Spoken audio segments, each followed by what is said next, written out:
Guys, have you ever thought about how trucks used to be absolute rock stars back in the day? Yeah, I'm talking about half-cab trucks, those weird-looking vehicles with a half-sized cabin that looked like someone chopped off the truck's head. What a vibe they had. These half-cab trucks were once the pride of America's roads. You'd see them at every construction site, every farm, every narrow alley. But then one day, poof! They vanished, like some Bollywood one-hit wonder hero. In today's video, we're going on an epic journey to find out why these trucks were made, why they became so popular, and why they eventually got game over. And trust me, this story has so much drama, so much spice, that you won't be able to resist dropping a comment. So, let's get started.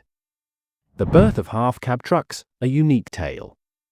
Imagine this, it's the 1930s in America. The Great Depression has caused chaos everywhere. People don't have jobs, don't have money, but dreams? Oh, they still have big dreams. And to make those dreams come true, they needed a vehicle that was both hardworking and playful. Enter the half-cab truck. This wasn't just any ordinary vehicle, my friend. Its design was so quirky that it felt like someone had arranged a love marriage between a van and a tractor. These trucks followed the cab-over-engine style, meaning the engine was right under the driver. The cabin was tiny, just enough space for the driver and maybe a couple of buddies. The rest of the space? That was for cargo. This compact package could carry so much load that even bigger trucks would blush, and they were perfect for small towns, navigating narrow streets, taking tight corners. It was child's play for them. But the real reason for their existence was regulations. Yep, in 1930s and 40s America, there were strict laws about truck length. The total length, including the trailer, was counted. If you had a big cabin, you'd have less space for cargo.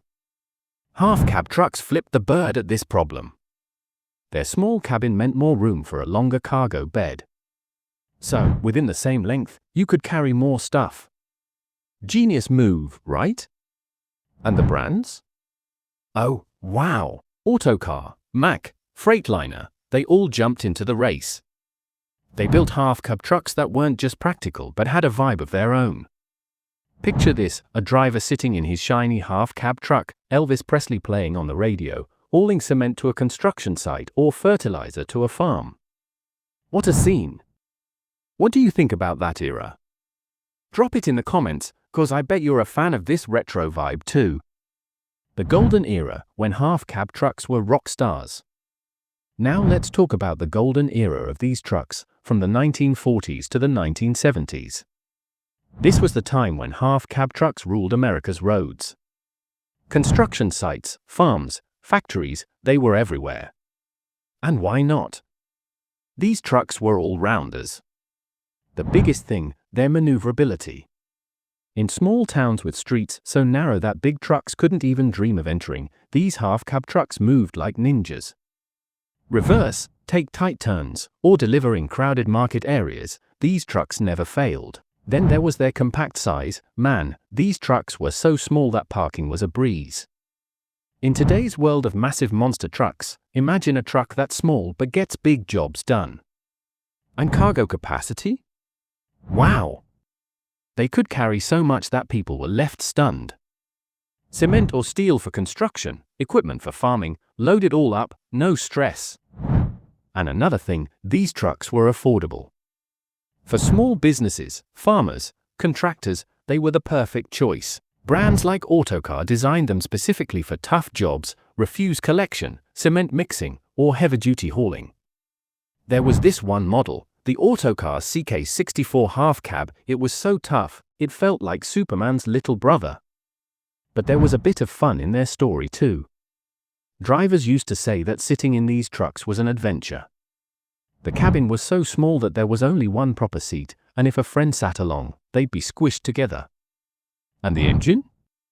It was right under the driver, so the cabin was like a full-on disco of heat and noise. Imagine how that must have felt. Would you take a road trip in a truck like that? Let me know in the comments, cause I think it'd be an epic experience.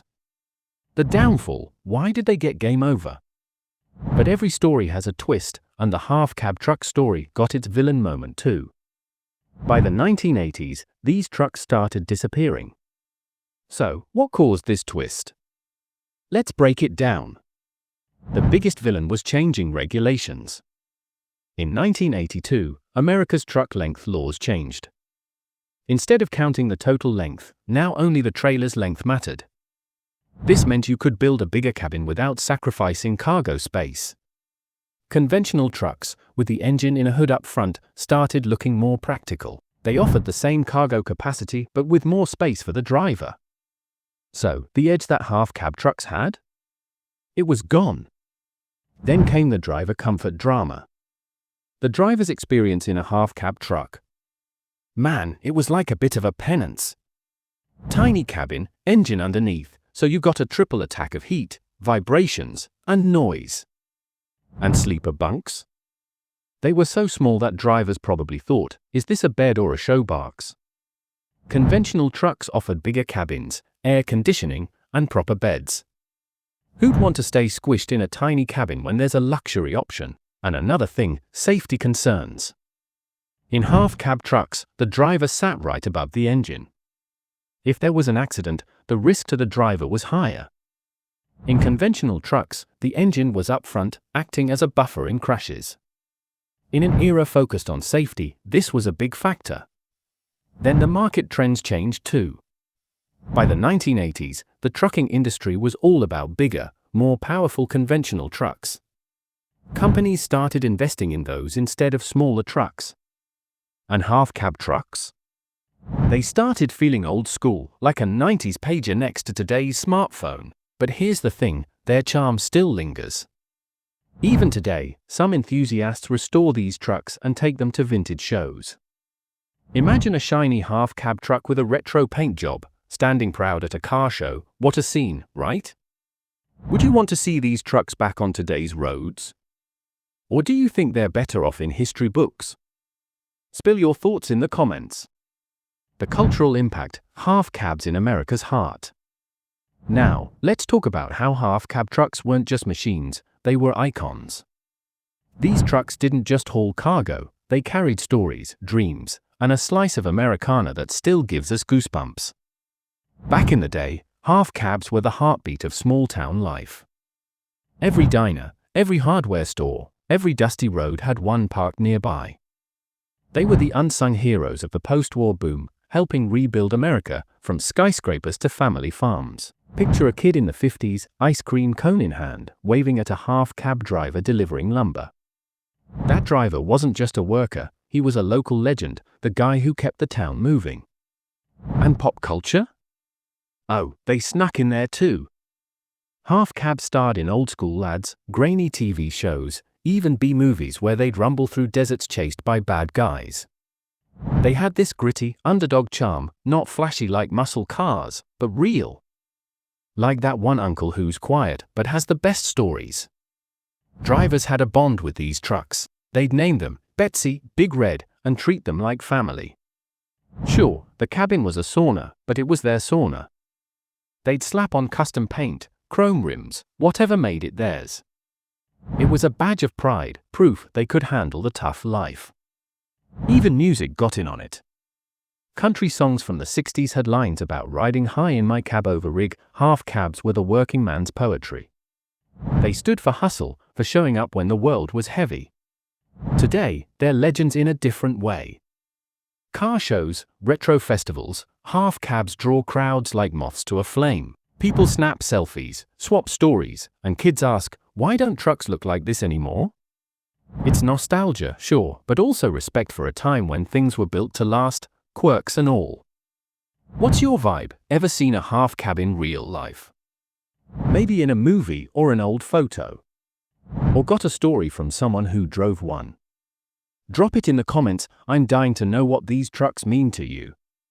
The legacy, will half-cab trucks make a comeback? So, the question now is the chapter on half-cab trucks closed for good, or is there a surprise waiting? In today's world of electric trucks and self-driving vehicles, imagine if a company made a modern half-cab truck with an electric engine, compact design, and a futuristic cabin. How cool would that be? In Europe and Asia, cab-over trucks are still super popular because roads are smaller and length restrictions still exist. Even in America, urban areas need smaller trucks for deliveries, so maybe one day, half-cab trucks will make a comeback, just like 90s bell-bottom jeans came back in style. But whatever happens, their story is an inspiration. It shows how a simple idea, small cabin, more cargo, changed an entire industry. And for drivers? These trucks are a reminder of their hard work, their adventures. Picture a driver who spent all day working in his half-cab truck, sitting in that tiny cabin at night, sipping coffee, and thinking, tomorrow's a new start. What a moment. What do you think? Should half-cab trucks make a return, or are they better as a nostalgic memory? And if you loved this story, drop a quick comment, I'd love to read it. Journey that was practical, quirky, and full of a bit of fun. I hope you enjoyed this video and got a dose of history, nostalgia, and plenty of drama. Now it's my turn. Tell me in the comments, which part of this story did you like the most? Would you take a ride in a truck like this? Or do you remember seeing one of these trucks somewhere? And if you had fun watching this, don't forget to like the video, subscribe to the channel, and hit that bell icon so you never miss a new story. We'll meet again in the next video, but until then, drive safe, dream big, and leave some fun in the comment box. Bye!